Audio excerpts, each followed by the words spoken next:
My name's Dylan with Espresso Outlet.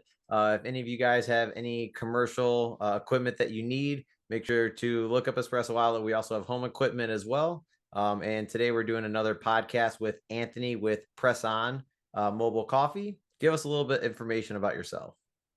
For sure. Yeah. So I was born and raised in Topeka, Kansas, youngest of 15 kids, and, moved around early age of 22, early 20s. Yeah. To Arizona. Met my wife out there in Arizona. After about 10 years, we moved to Oregon for a year, actually. And that's where we built our first coffee trailer, was in Springfield, Oregon. We were there for a year and then moved over to Post Falls, Idaho. Been there since actually just coming up on 3 years now. So, and this is kind of where we decided to do the building of Press on Mobile Coffee full time. So you said youngest of 15 kids? 15 kids. Yep. Wow. Yep. How many Catholic brothers? family. How many sisters? I got 9 brothers and 5 sisters. It's actually Wow. my dad's birthday today too. So he would have, he's passed away now 16 years ago, but thank you. He would have been 83 today. Yeah. 15. Yep. I have my 2 sisters and a stepbrother. Okay, right on. There you go. Hey, family's family, That's right. So what got you started into coffee? I know I read, and I'll show here on your Instagram, and you also have your website. Sure. What got you started into coffee? Mostly just early on. I've been drinking coffee since, a lot of people don't believe me, but like I was maybe 4 years old or younger, when I was younger, my mom would drink coffee, I'd just be sitting, next to her, and she started making me coffee. So, which is kind of crazy because originally I started out drinking black coffee with just sugar in it, which you wouldn't think kids would drink. Really? Yeah. But then of course, later on, I started added cream, and then you get into all these other drinks, and then you kind of come full circle and a lot of times go back to black coffee or straight espresso. But, so I've been, introduced to it at a pretty young age. And then, later on, I've always just, drink coffee as my daily morning routine, as many do.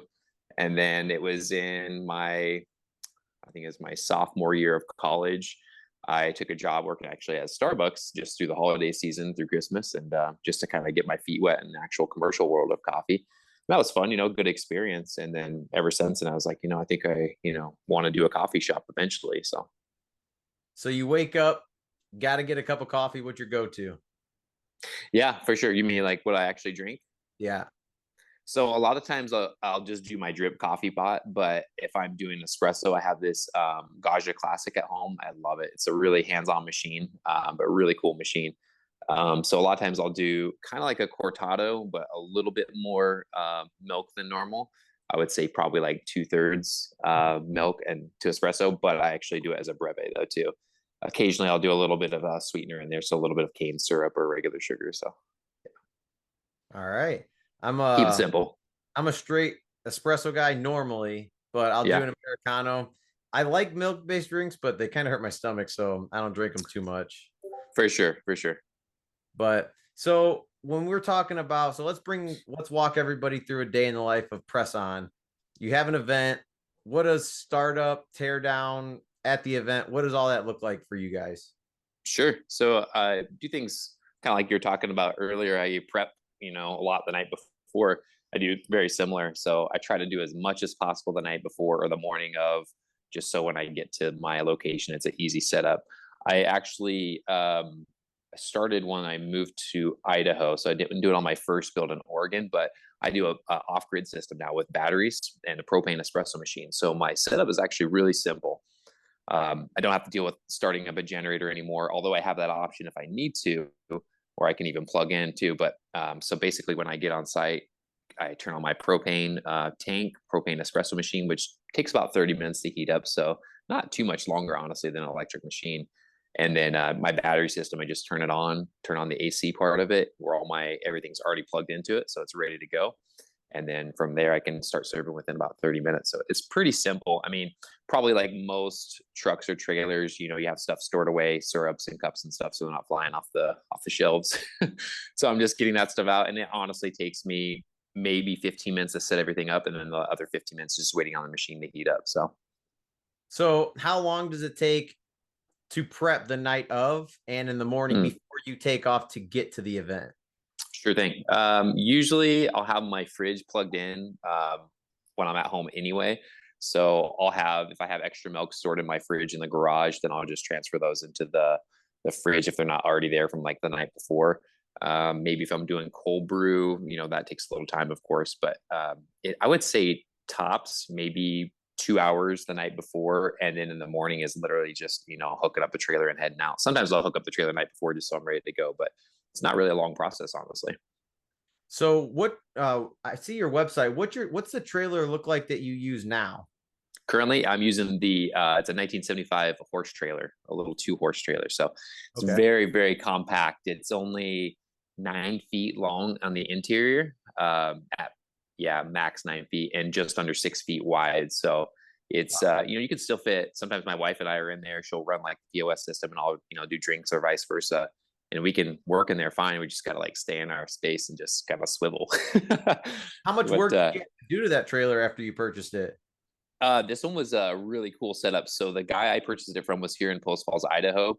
He actually originally bought it and started converting it for a mobile bar for a lady in Tennessee, but she had backed out. So it was still completely bare inside. He just painted the interior white.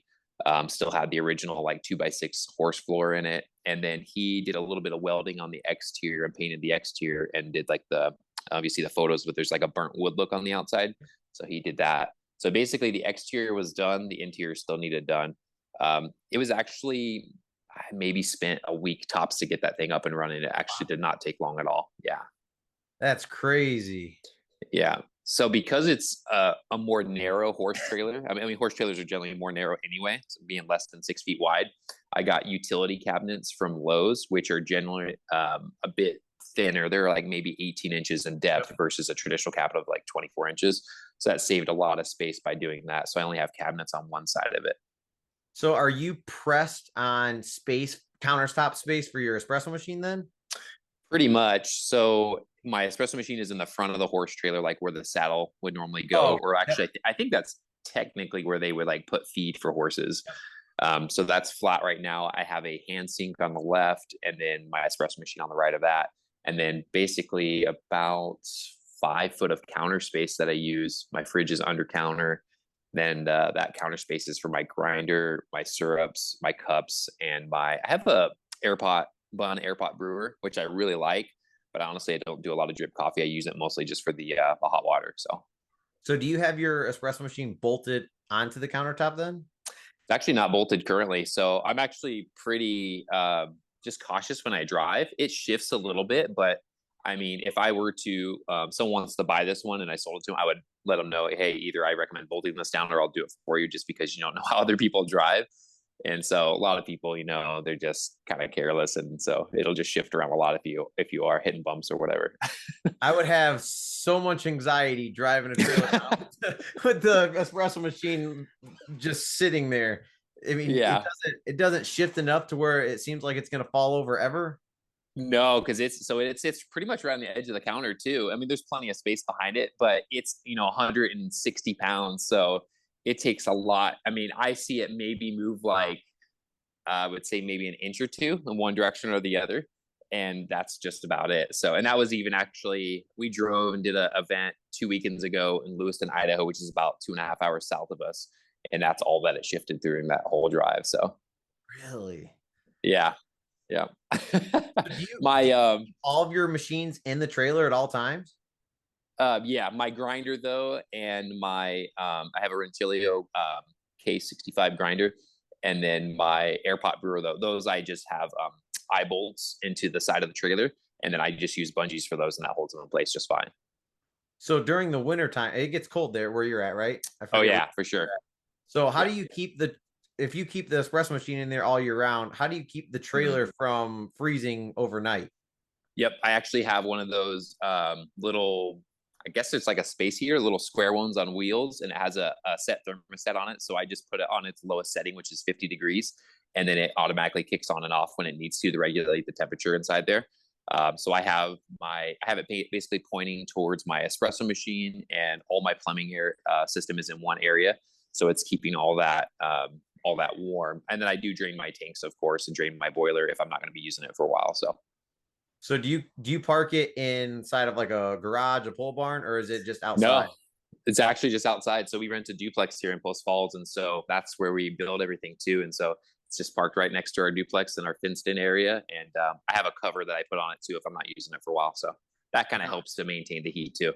is that an oil? Is it oil based heater, space heater? No, it's actually just the electric ones. Yeah, it's like maybe 1,500 watts. So you do see a little bit of a increase on your electric bill, but it's honestly not too bad. Just make sure if you're going to go that route to get one that has the thermostat that automatically kicks on and off. Otherwise, it's just going to run constantly. So So for those of them watching, how much is it normally for one of those space heaters? you can get them for maybe 70 to 100 bucks on Amazon, and in Lowe's about the same price, maybe a little bit more. Yeah, I actually got mine from a thrift store for like 15 bucks. So Oh wow, that was a steal. yeah, yeah, for sure.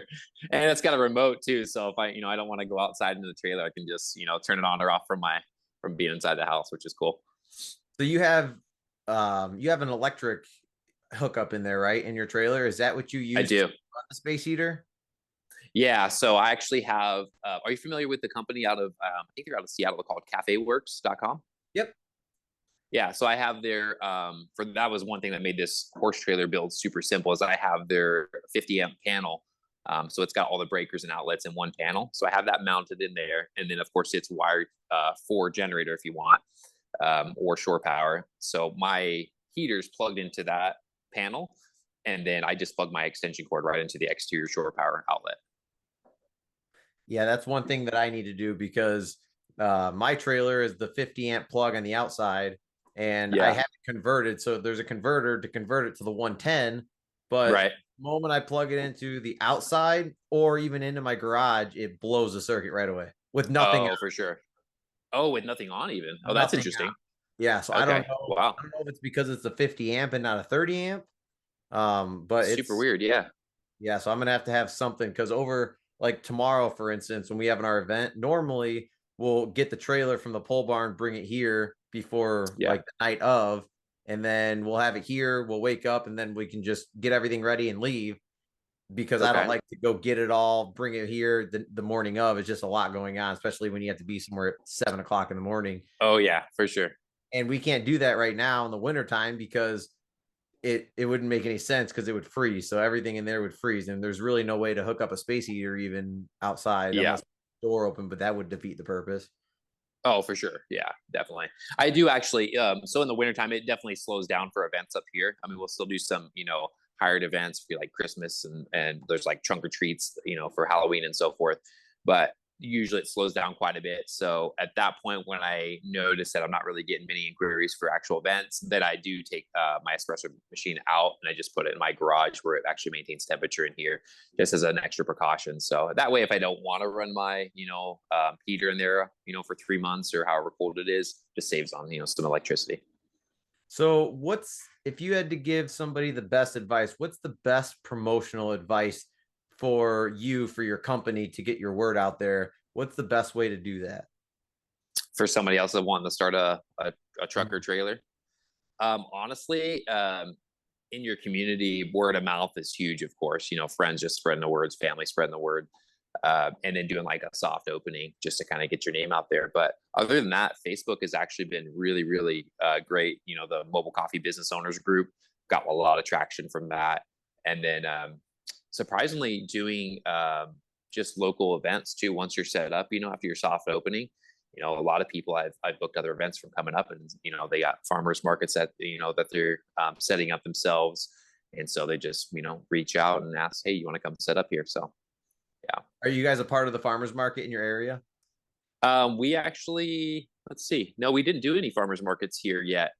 There's maybe 2, 3 other coffee trailers or vans here as well. But we've done like kind of more private events. Like there was a horse ranch and cattle ranch here. They end up doing like actually a wedding venue technically, but they had since moved. But when we first moved here, they did this big kind of just like a vendor fair on their property. It's like 80 vendors. That was the first one we did when we moved here. So we'll do a lot more private ones like that. Farmers markets are good too, but generally you got to pay. Um, I think we had to pay at ours too, but it was a small fee. But the farmers markets, yeah, they're great, but there's a lot of other, I wouldn't say a lot, but some competition with coffee too. So people that have been doing it for a while, so they kind of already have their foot in the door. So they're good, and the option is there. But I kind of like doing just other side events for the most part. So do you and your wife have any workers that work for you and sell coffee, or is it just you and your wife that serve the coffee? Yeah, just me and my wife right now. We've thought about hiring some other employees, or possibly just to run it for us, while I'm working on builds and so forth. But we just haven't really made that leap yet. So from starting now and any expansion in the future, do you want a brick and mortar? Are you looking to do more mobile? So yeah, that's kind of the way we went mobile to begin with. Is I've always wanted, coffee shops since the early age I was mentioning. Actually, so I have a big background in skateboarding too. So I kind of always wanted to do this hybrid like skate shop, coffee shop kind of Oh, thing. that'd be But awesome. yeah, maybe later on in the future. So, but that's always been in my mind since around maybe like age 16. But so brick and mortar has always been a great, thought of mine to like, I just think it'd be awesome that environment. I always love going to coffee shops. It's just good vibes, the smell, whatever music is playing, just hanging out and doing your thing. But so the mobile option, of course, was way cheaper than taking the leap on, brick and mortar, especially if I mean, it's one thing if you have the money to buy the property, but leasing, depending on where you're at, leasing can be insane. Like here in Post Falls, it's not so bad for commercial real estate, but just 5 minutes away, we have Coeur d'Alene, which is a tourist hotspot, and you might be lucky to find something that's $3,000 a month. That's pretty small, but it's like, well, you're already in the negative, for X amount of months or years if you're signing into a lease. So mobile is just a much safer bet, lower startup cost, of course, and we were fortunate enough to be able to cash flow it. And then from there, it's like, well, worst case scenario, one location doesn't work out, go on to the next.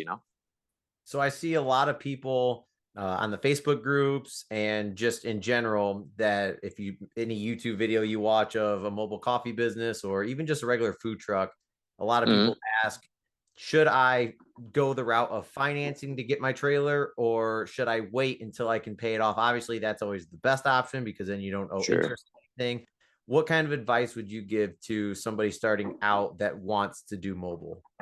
Wants to do mobile. I mean, cash flow, like you mentioned, is I definitely recommend it. And if you have to start small, I would say just start small with it until you can gain a little more cash flow. Whether it's like a rolling cart or just like a tent setup. There's for farmers markets, the tent setups do really well, especially if you're just doing like cold brew and Italian sodas, things like that. You can make your money very quickly doing those.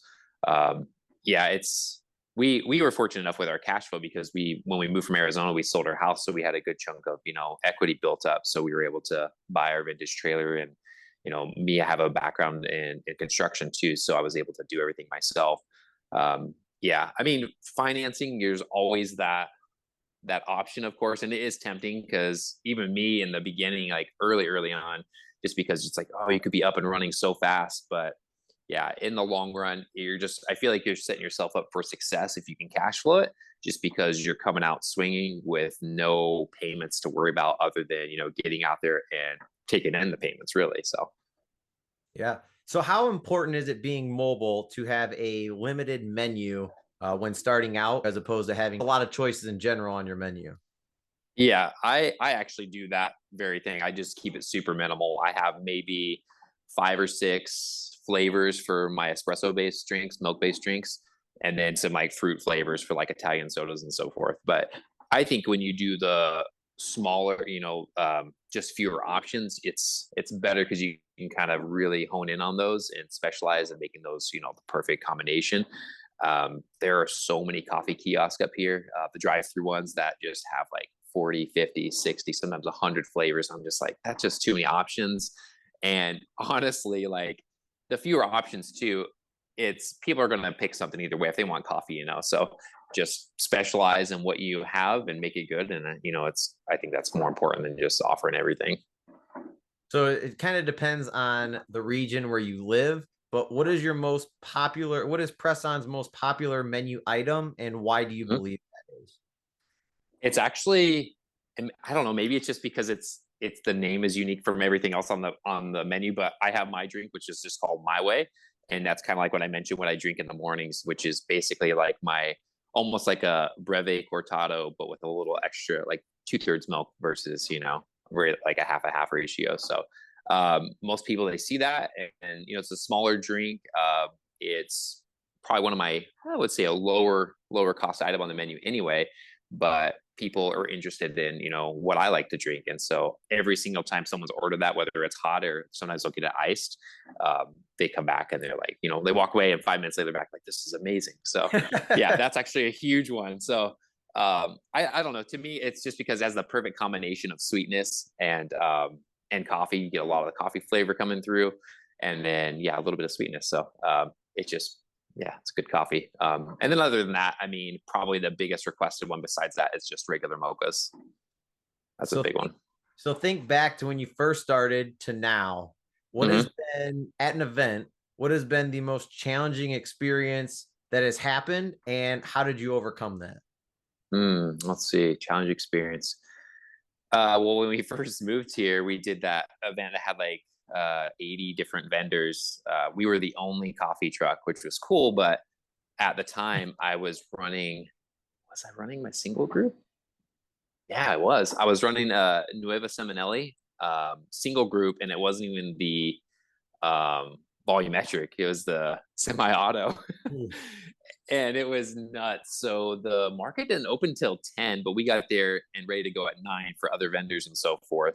And it Everybody was started just coming in. slammed from 9 o'clock till 4 when it closed. We had 10 people in line the whole day. Luckily, so it was me and my wife. My wife was kind of just walking around with her kids, and then I was like, hey, you got to get over and give me a hand. So luckily my sister showed up. She lives in Spokane, which is just like 30 minutes from us, and she's got a barista experience, and so she jumped right in. She brought me extra milk because I had like 6 gallons, and did not think I was going to go through that. I went through that in like maybe 2 hours, if that. So blew through that. So she showed up, brought me extra product, jumped right in and helped me out. And I mean, the challenging part of that was just not having basically the backup, like an extra employee. Luckily my sister was a saving grace. So going into big events like that, I would definitely recommend having somebody basically either on call or already planning just to have an extra person to hire in, because like I don't think I took a break the whole day. It was just nonstop. Like I just went for it And, for and the 8 or 9 hours. problem is most people, like, we don't have a bathroom in our trailer. It was just Same. too much Yeah. work to put a bathroom in, and just a lot of code, a lot of different codes that you have to have for the bathroom. Yep.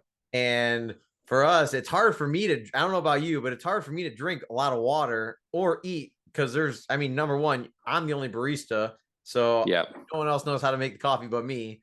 And if I drink, and I mean, there's a line of 12 people, I can't go to the bathroom. And here I am doing the dance to try Oh to make the yeah. rest of the coffees.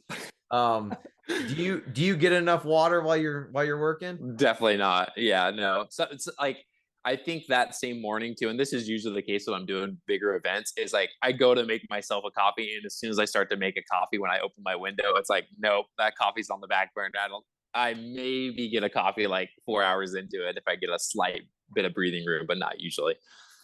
So at least for us, when we're at an event, there'll be times where there's 15 minutes that goes by, we have nobody. And then Yeah. one person goes by and gets it, and all of a sudden you have 12 people in line. Oh yeah, Or super weird. yeah, or vice versa, there'll be no people. And then we have a pretty big, like, our trailer has a pretty big window, and we did that on purpose so people can get a better experience when coming up to the Yeah. trailer, instead of like a smaller window where they can't really see, it's kind of closed off. And I Hmm. feel like the moment I start just making a drink just for myself or for my wife that's working with us, I'll start making it, and all of a sudden we'll have people, and I'm just like, where'd you guys come from? Seriously, yeah. You just have to sit there and pretend, like if it's slow, just pretend you're making a drink and they'll show up. They'll just I love smell it and the be ready. Oh yeah, I love the big window idea. That's actually my original trailer I wanted to build early on. I wanted this massive like window just because I wanted it to feel more like a cafe, like where you just walk in, it's really inviting. So, but the trailer we found, of course, originally wasn't, it was a vintage trailer, so we just kind of had to do what we could work with. But yeah, the big window's great, very inviting. What I wanted to do was the big window that we have on the side. And then we Hmm. have that ramp down door that we put the floor tile. So the floor tile in the trailer goes vertical. And then to give it more of like a dimension and separate the floor and the wall, because we couldn't leave the wall the way that the trailer was for health reasons, for health code, for our violations. for our codes. So we did the floor horizontally. And so when we put it down, there's a floor, which helps because then it's easy to clean because we walk in and out that ramp door all the time. The Oh one yeah, thing I wanted to do was, since we were doing the floor design like that on the ramp down door, we were going to actually build a wall right there to where you could actually, there was a door and then there was another window to where they could order here and then walk over, go up the ramp and grab their order. But the only issue with that is the floor. I mean, because it's a ramp door, if it's slippery or anything, and someone falls, that's a lot of liability for you for having them sure. walk up. Yeah, definitely. I love that idea. And actually, the last build I just completed for a guy in Texas, it was a cargo trailer, and so yeah, he had the ramp door as well. So like you mentioned, I just continued the floor onto the ramp as well, and it turned out really cool. And actually, it looks. I thought it was going to look weird when the door was closed, but it That's what actually I looks really thought. cool because it's like this wood looking wall because it's rolled sheet vinyl, but Okay. it's still wood look, so it looks really cool when it's closed. And then yeah, they have the option to where again, I don't think I'd recommend it when it's like rainy because of the slip hazard, but so they'll actually have when they're serving, if there's room, they'll have that door down, and then I have part of their counter where their espresso machine sits on. Actually, the back of the espresso machine and counter faces that door so that people can walk up. And then there's still a walkway to walk in the trailer there. It just I built a drop down counter too, kind of like a bar back system. So actually, really cool for walking up right there. Interesting. Yeah, whenever it's Yeah. cold or if it's cold and rainy, I wouldn't have it open. But if it was nice out, you obviously, as long as you have a good air conditioner, that'd be awesome because then you get the view from both sides. So if somebody's just Oh walking, yeah. they can see you from that side and this side. Because anytime someone can see more visually, they're more inclined to stop by to see what you have. For sure. Yeah, I definitely don't think having a line is bad. Of course, it can be to the point where it's too long, and someone just doesn't want to wait. But when you have, 5 to 10 people in line, I think that's great for business, actually. So for logo design on a trailer, if anybody hasn't seen your trailer, what did you do for advertisement logo wise on your trailer? And Hmm. how much do you think that someone should spend on doing some kind of logo on their trailers? Sure. So right now, first and foremost, our horse trailer we didn't put our logo or anything on it just yet because it is for sale. So that's kind of where we're at right now. When we build a trailer, if it's not for someone in particular, we'll build one and we'll use it to vend, and then so it's turnkey ready, and then we'll sell it. So as of right now, we haven't been putting our logos on the builds, but in the past, we've actually used fast signs for our logo. They're actually pretty affordable. The very first trailer we used them, and we had our logo was maybe I want to say it was about 24 by 24 roughly. We had it on two sides of the trailer, so like on the door on the serving side, and then on the back side, the driver's side. And then we had a pretty good sized logo that just said "press on" the front and the back of the trailer as well. And I think that was like maybe $350, and that was even for them installing it too. It went on really easy. I dropped off the trailer one day after the design was done, and they had it on there within like an hour, and I came back by and picked it up. So it wasn't a very elaborate logo. It was pretty simple. So of course, if you got more colors, I mean, the price can vary a bit, but yeah, I would say probably, I mean, you can get a decent logo for under $500. Yeah, it's crazy. I was doing some because we're still trying to figure out what we're going to do with our trailer because we don't have our logo anywhere on the trailer. Um, Mm-hmm. and right now it looks like we're kind of carpenters sketchily serving something out of this cargo trailer with a window. So unless they know who we are, we have a sign that I made. It's a wood sign that has our logo on it, and it says like, "Oh, coffee this way" with our logo. But Sure. yeah, I was looking into doing a wrap, but the bad thing about a wrap is they don't warranty a wrap because if you don't take care of it, it could be bad in 6 months. It could be Yeah, for 10 years. But I have a lot of quotes and they were like 4 to 5 grand just for the low or just it's for the wrap. expensive.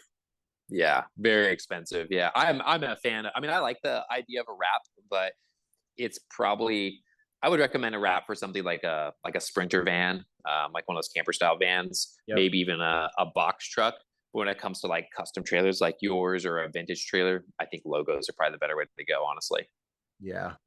Yeah, so that's definitely something that a lot of people have questions on, but just starting out, I think that it's important to number one, get your quality good because everybody's Hmm. going to want the same quality as long as you can match that and have a good quality product, you're going to get a lot more people than spending 5 grand right away on a logo.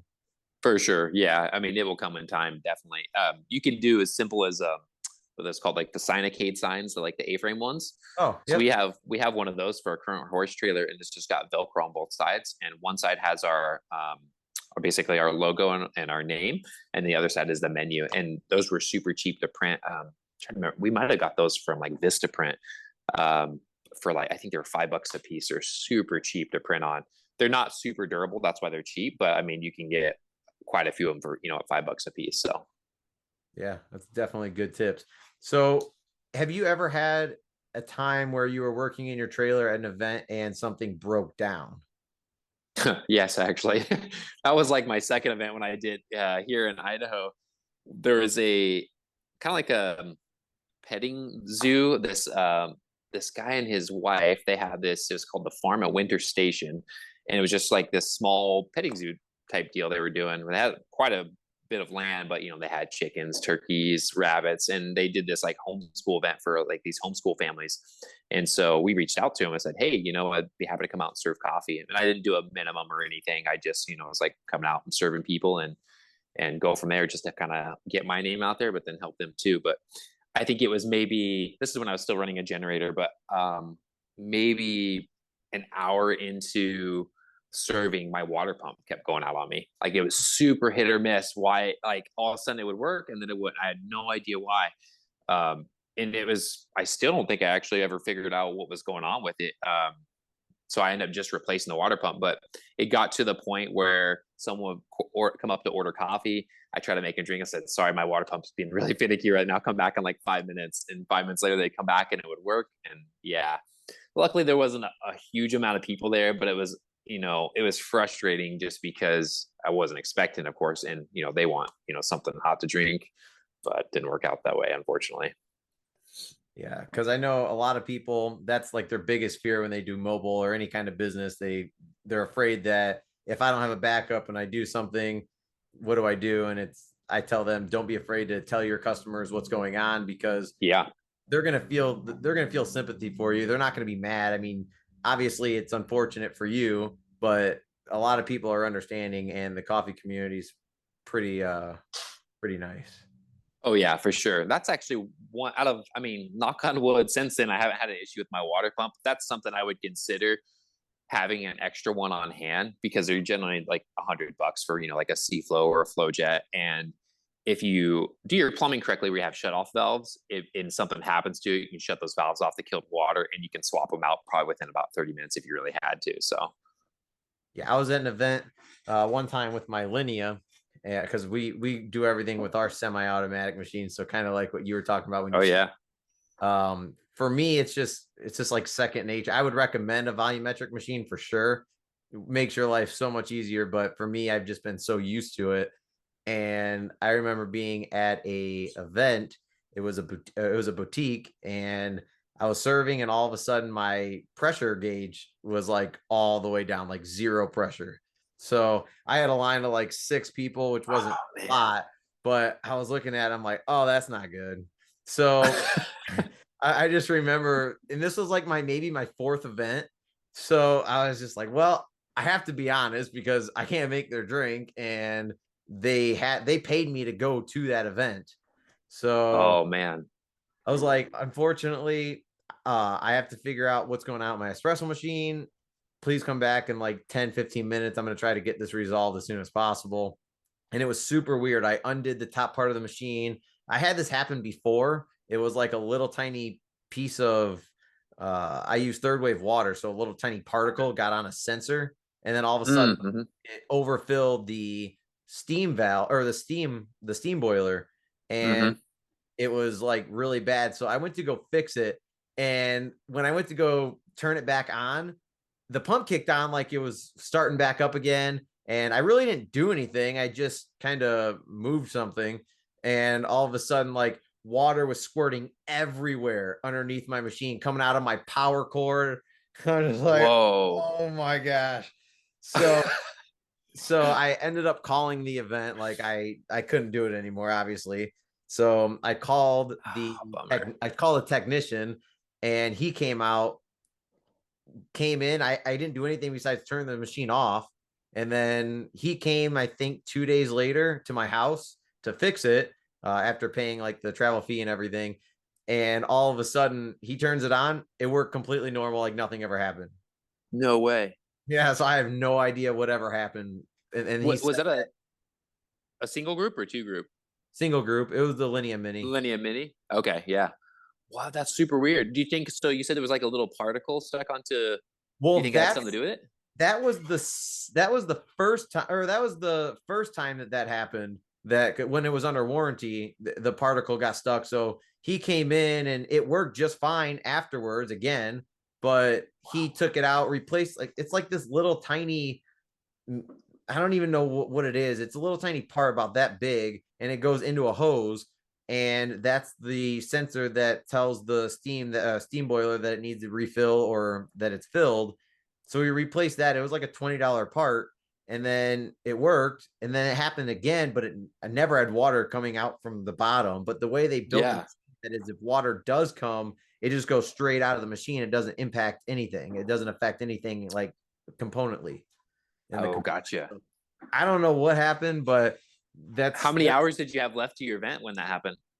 the event was 6 hours and it happened 2 hours in. So Oh, bummer. about 4 hours. Wow. So you just closed up for the day, huh? Had to, yeah. Oh, that's a bummer. Yeah. Was that pretty early on with serving coffee, like when you got into the mobile business? Yeah, that was probably my third or fourth event. Okay.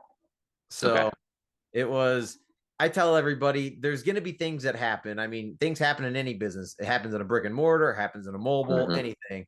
And all you can do is stay calm and learn from experiences.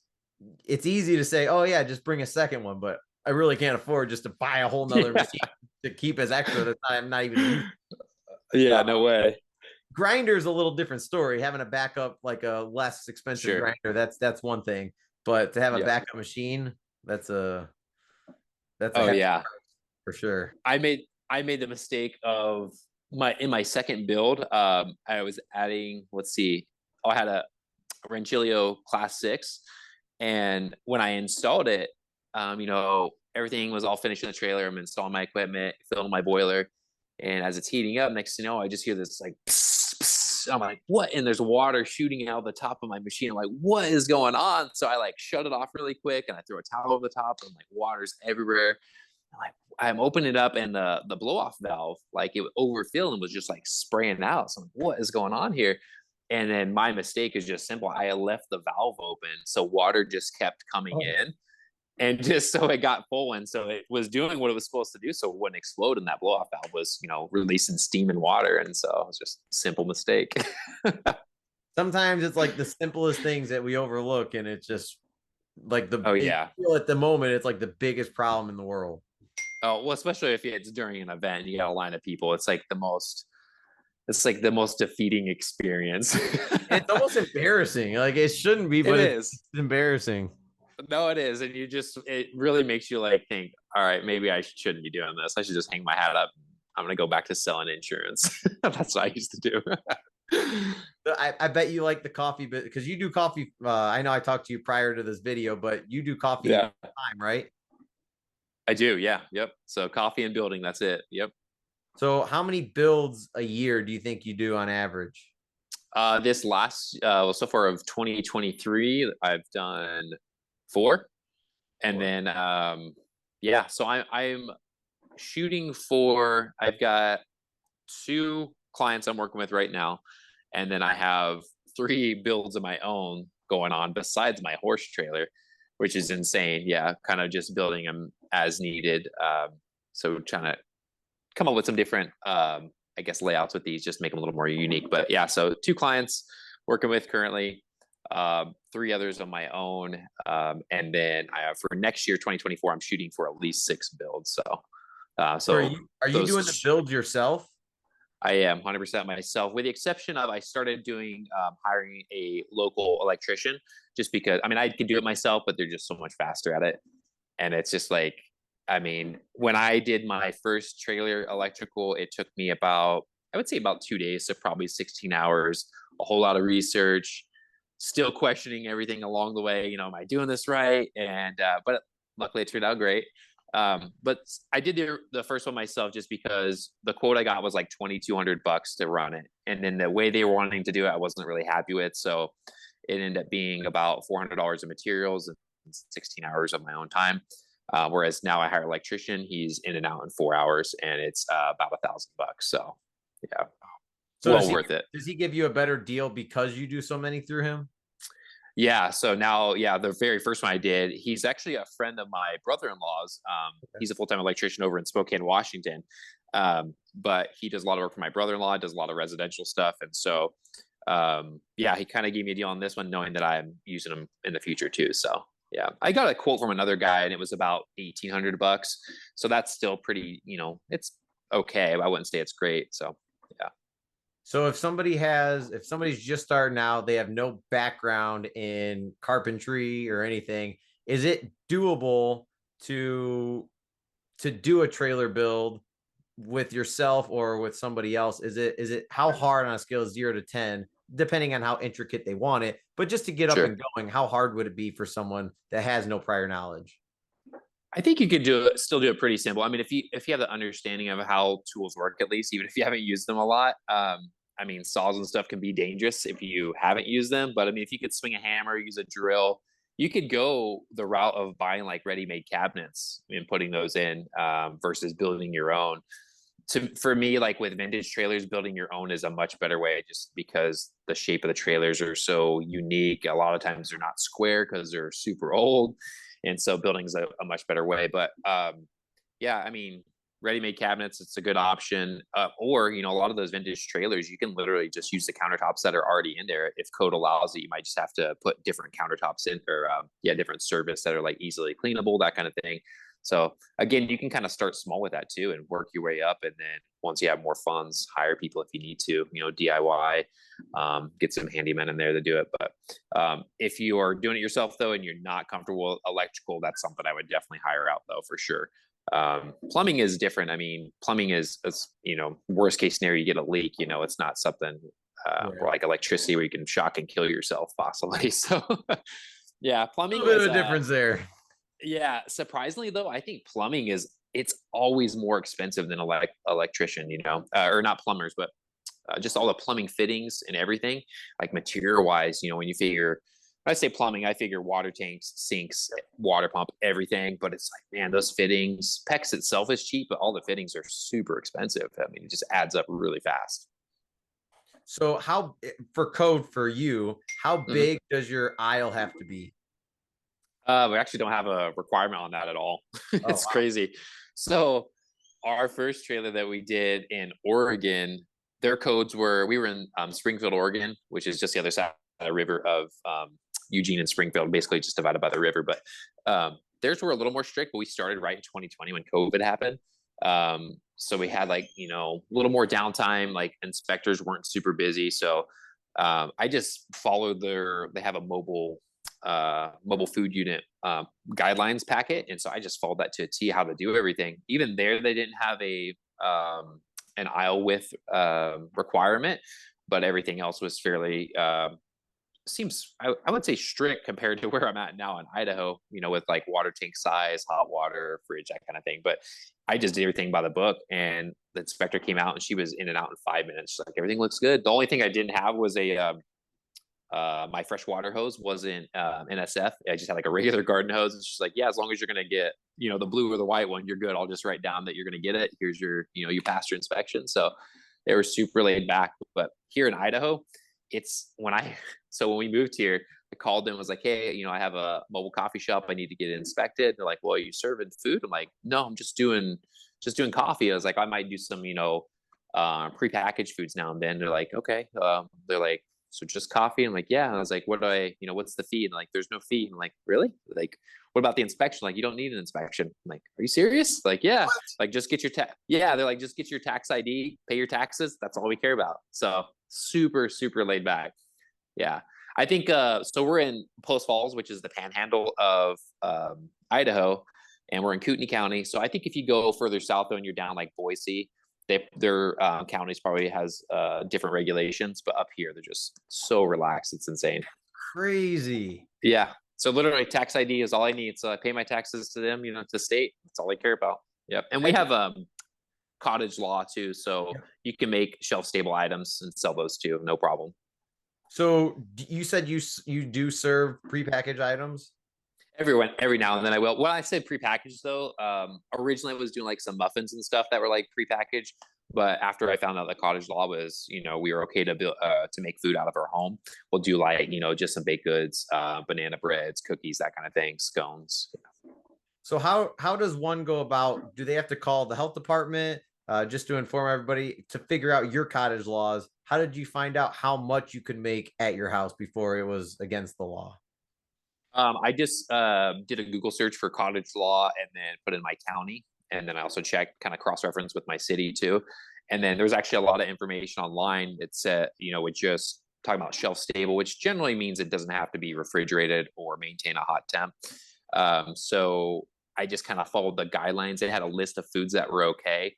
And then there were some gray areas of foods. So I just was like, well, I just won't do those really. But I was still really hesitant. And I was like, well, I don't want someone to come up and they're going to be complaining I have food for sale for whatever reason. And I don't have, you know, like a sticker on the wall that says I'm good other than my tax ID because I don't need it. So I called anyway, my health department. I said, can I just get like a document saying college law is like good to go and you can sign off on it? He's like, yeah, for sure. And so he, you know, sent me like a PDF with his signature on it saying I'm good to go. Yeah. Wow, that's super nice. Because Yeah, here, it's laid back. here I think I paid 550 for the year for Okay. to have our inspection done and everything are good to go. And then that was for a low risk. If I were to sell prepackaged goods, I think it goes up to 750. And so yeah, it's quite a bit more expensive, especially being able to do anything because I was thinking like cookies, scones, brownies, anything that's like quick grab and go that you can serve that Yeah, obviously caters to everybody. for sure. That's actually a really good point you brought up though with the cost of your yearly cost because right now, if someone's in the process of doing their build and everything, and they want to open, even if their opening is going to be this year, I would not recommend paying that fee because when we were in Oregon, it's not on a rolling 12 months. It's like from January 1st to December 31st. So if I were to pay, let's say I was back in Oregon, theirs was only 400, so it wasn't too bad. But if I were to pay that $400 come January 1st, I got to pay another $400. So what is that? 2 months from now, 3 months from now. So Really? if someone's in that process right now, I would wait till the first of the year to get your inspection and all that, just because you're going to turn around and shell out some more money. Yeah. And I know they're trying to work on it because like for us, we're registered under our county. So we're covered that 500 $550 whatever it was, that's covered for the year for our county. But once we go out of the county, we have to call their inspection office and they have to give us the fee. And I think for a 1 day event for one of ours that we were going to do is like $75 and then a $15 like late application. So if that person reaches out to you, hey, we have an event next week and it's under a week, doesn't matter. You still have to pay the late fee plus that. So that's $90 plus generator plus your time plus Oh yeah, like it's plus you've already paid for the month. I know, or for the year. I know they're trying to get it to where once you pay it for the year, then you're good to go to any county in your like around your area in your state. And that's I yeah, feel for like that's sure. how it should be. I agree 100%. If I go across, so we're just 5 minutes away from the Washington border. If I go across into Washington and want to serve over there, then yeah, I gotta pay there. Theirs is $1,000 a year, so it's Jeez. expensive. Yeah, and you have to do technically two inspections for Washington State. You have Labor and Industries, so they kind of just check off. They want to know like safety features of your electrical, if you're running propane, plumbing, that kind of thing. And then aside from that, depending on what county you're in, then you have your the county is your kind of your guidelines for your sink requirements, your water tank size, that sort of thing. Labor and Industries don't really care so much about the size, but they care about the safety of everything, which is good. But you got one fee. I think the L&I one is, it's not too bad. It's $160, and then your county I don't know what the inspection is to a county through Washington because I haven't done it yet, but I know just in general to get your permit to sell from a food truck or coffee truck is $1,000 a year. So adds up very quick, very quick. So if you wanted to do 2 events, you'd have to pay that for the year pretty much. Exactly. Yeah. Yeah. Pretty crazy. Yeah. That's yeah, that's definitely hard. So Yeah. speaking of pricing for your menu, how do you stay aggressive with your prices for the people around you? It's a good question. So first and foremost, I don't know how they do it, but I mentioned earlier there's a lot of those drive-through kiosks here, and I go through there sometimes, and I'm like, how do you guys make any money? Because they're like, they'll have a 20-ounce latte, flavored latte, and it's like 350. I'm like, what? What do you? Is it But good? I don't understand. I mean, it's okay. I'm not a big fan. There's hardly any coffee up here in the Northwest that I've had that I actually enjoy. Um, but I'm just like, how are they making any money when you figure employees, your cost of your lot rent, whatever you're paying, lights, electricity, everything. I'm just like, and then the cost of goods, I mean, when I do my cost of goods on my drinks, I'm like, my cheapest drink is maybe just under $1. So, but when it comes to pricing mine, it was hard to increase my prices. Even I mean, a lot of things have been going up in price, of course, but like most of my lot, I generally do one size. I keep things really simple. So, with the exception of my drink my way, it's like a 12-ounce drink. Um, but I usually do 16 ounce for hot drinks and 20-ounce cold drinks, and then I carry some 12-ounce cups for the other drinks. But usually just doing those 16 and 20, so I keep it simple. Makes the line move a little faster too, because they're not deciding. But so my 16-ounce lattes are 5.25. My mochas, oddly enough, so I use the mocha sauces, like the white mochas and the regular mocha. That's actually slightly cheaper. My cost of goods on those, so those are $5 for a 16-ounce. And same price for a 20-ounce, because once you figure a 20-ounce cup and you add ice in there, it's really equivalent to about a 16-ounce liquid. Yeah. So that was kind of hard for me to increase my prices, and I'm like, man, I'm like $2 more than the kiosk down the street, but nobody ever complains. I think in all of my coffee history, when I first started in Oregon, I had one person that said I was kind of expensive, and I was like, oh, okay, sure. Everybody's got an opinion, I guess, right? But yeah, nobody complains about prices. They're almost everybody tips, whether it's cash or on their card. So it's like, I think it's just about the community too, and they're here to support you. So yeah, Yeah, our pretty much every one of our drinks are around 550.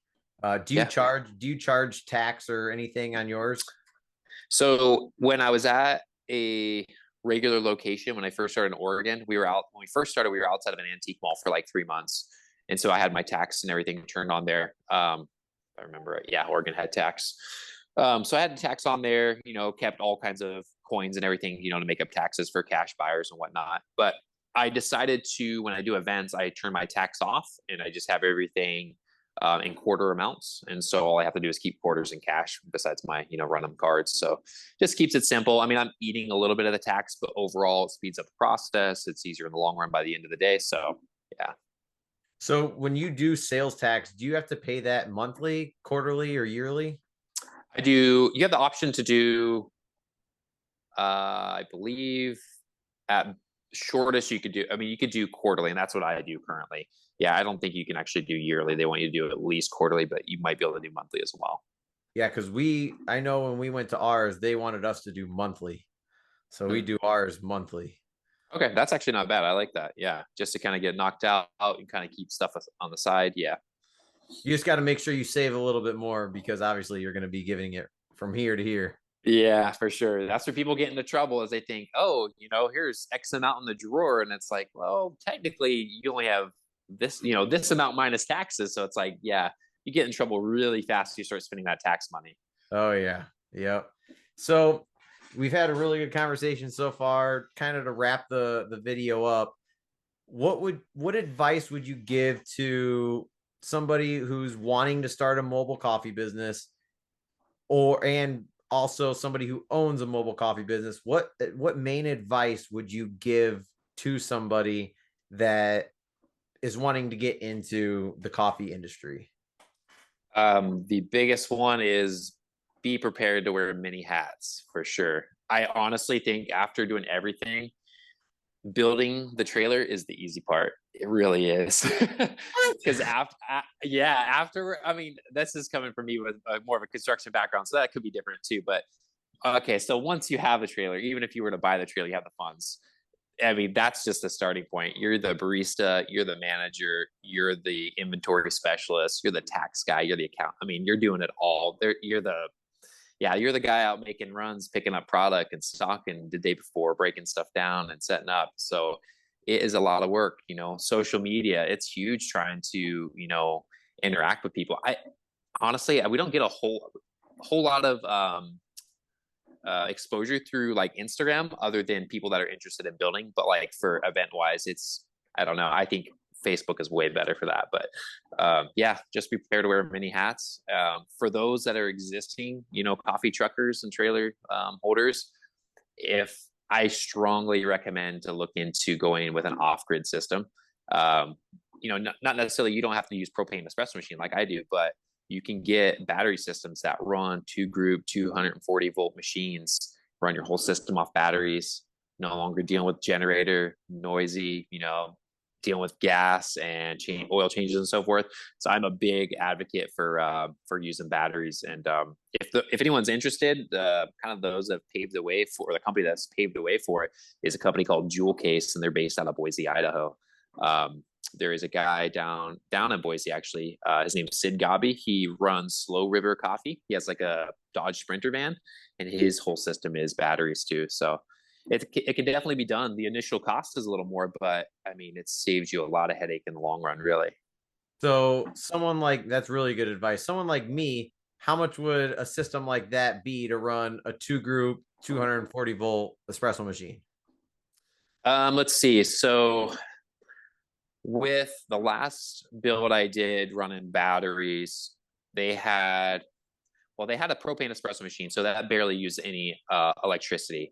But everything else, they had a nitro cold brew fridge, regular under counter fridge, their grinder, blender, drip coffee pot like an air pot brewer. So I think in total their watts, they only needed two batteries, which was about $10,000 with the inverter. If you factor in a 240-volt machine, that's going electricity with that instead of propane, you're probably going to need, I'm guessing, about two more batteries. So you're probably going to be in between the 15 to 20,000 range for batteries.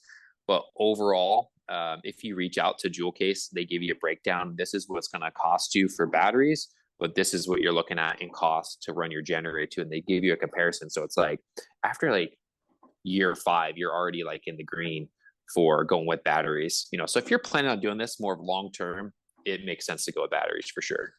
So with the batteries, you have to charge them, obviously. You have to charge them. Yes. How long does it take to charge? Let's say you have 4 batteries. Sure. It's actually, they charge really fast. So, and that's just with a regular, 120-volt plug. So, and you can charge them off solar too. So Slow River Coffee down in Boise, he's actually has solar panels for his. I haven't installed solar panels when I do it yet. I just plug in at home. And the cool thing is too, is that the way the wiring's set up when you have your inverter and your batteries is if you do have shore power access and you do want to plug in, when you plug in, it's charging the battery, but at the same time, it's bypassing and running all your electricity too. So it's really cool. I would say for 4 batteries, I mean, you're probably talking a couple hours and you're gonna be fully charged. So does living in like the Midwest, the really cold weather, does it affect the life of the battery, and how long do they warranty the batteries for? So the life of the battery, I don't know 100% that it affects it too much, but I do know that it's a good idea. They make I mean, Jewel Case doesn't recommend this, but that's something I just recommend. They make heating pads for battery systems, just to kind of maintain their, so they don't get super cold. Because I think batteries, just like in your car, when you go to start a car in the super cold winter, it barely wants to start sometimes. So I think it's probably a smart idea to do it like a heating pad around them. A lot of people use them for like schoolie builds and camper van builds. But as for the life of the battery, if I remember right, it's a 10-year warranty per battery. And that's even the life cycle. After 10 years, it can still charge to like 80%, if I remember right, which is still really amazing. So how big is, say, anybody who's wanting to get a battery and they're trying to figure out space wise, how big is each battery to where they can kind of fit it in? Yeah, so I've used they have a wall mount battery system, and then they have ones that just like sit on the floor of your trailer. I've just used the trailer ones just because the wall mount ones, I think they're still pretty heavy. So I'm like, I don't know that like a vintage trailer can handle that kind of weight. So they stack on top of each other really nice. They're heavy. Again, this is something I didn't have to bolt down because they're not going anywhere. They're just heavy, but they are about 20 by 20 inches roughly, a square, maybe 20 by 22. And then the height of them is maybe 6 or 7 inches. Yeah. And then Oh, they so have they're like pretty kind of like, big. yeah, they're good size. So you got to plan for it. And then they have little indentions at each corner that the next battery kind of fits onto, like the leg of the battery. Super simple. Each battery just basically has two terminals, positive and negative, and so you're basically just wiring those together, and then that goes to your inverter, which is then wired to your electrical panel. So yeah. Awesome. Well, if we're gonna end the podcast here, if you to just kind of give like the last words, what do you want everybody watching this podcast to know about Press On and what you guys are doing for the coffee industry, just and how they can find you? Sure. Yeah, absolutely. So you can find us at pressoncoffee.com. We can also have or there's access to our social media links there as well. But we do nationwide trailer builds for all lower 48. We haven't done Hawaii or Alaska yet, so that might be a little additional cost to get out there. But so yeah, custom coffee trailer builds. You can bring your own trailer, or we can find a trailer for you, van, truck, whatever you want to do. But yeah, we we still do the vending of coffee too, but that's kind of what we're leaning more into, is just the building of the trailer. So really enjoy it. It's been a lot of fun, and yeah, we look forward to working with you. Well, we really appreciate the time that you took to do the podcast with us. I'll definitely be in touch with you on Instagram and keep following your builds. I mean, they're very nice. And even if somebody just runs across your website or your Instagram, they can just see really good ideas that you do.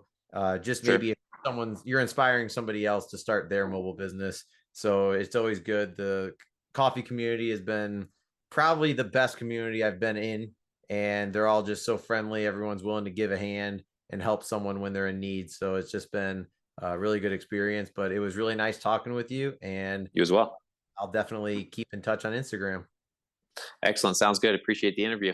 Awesome. Thanks, Anthony. Yep. Take care.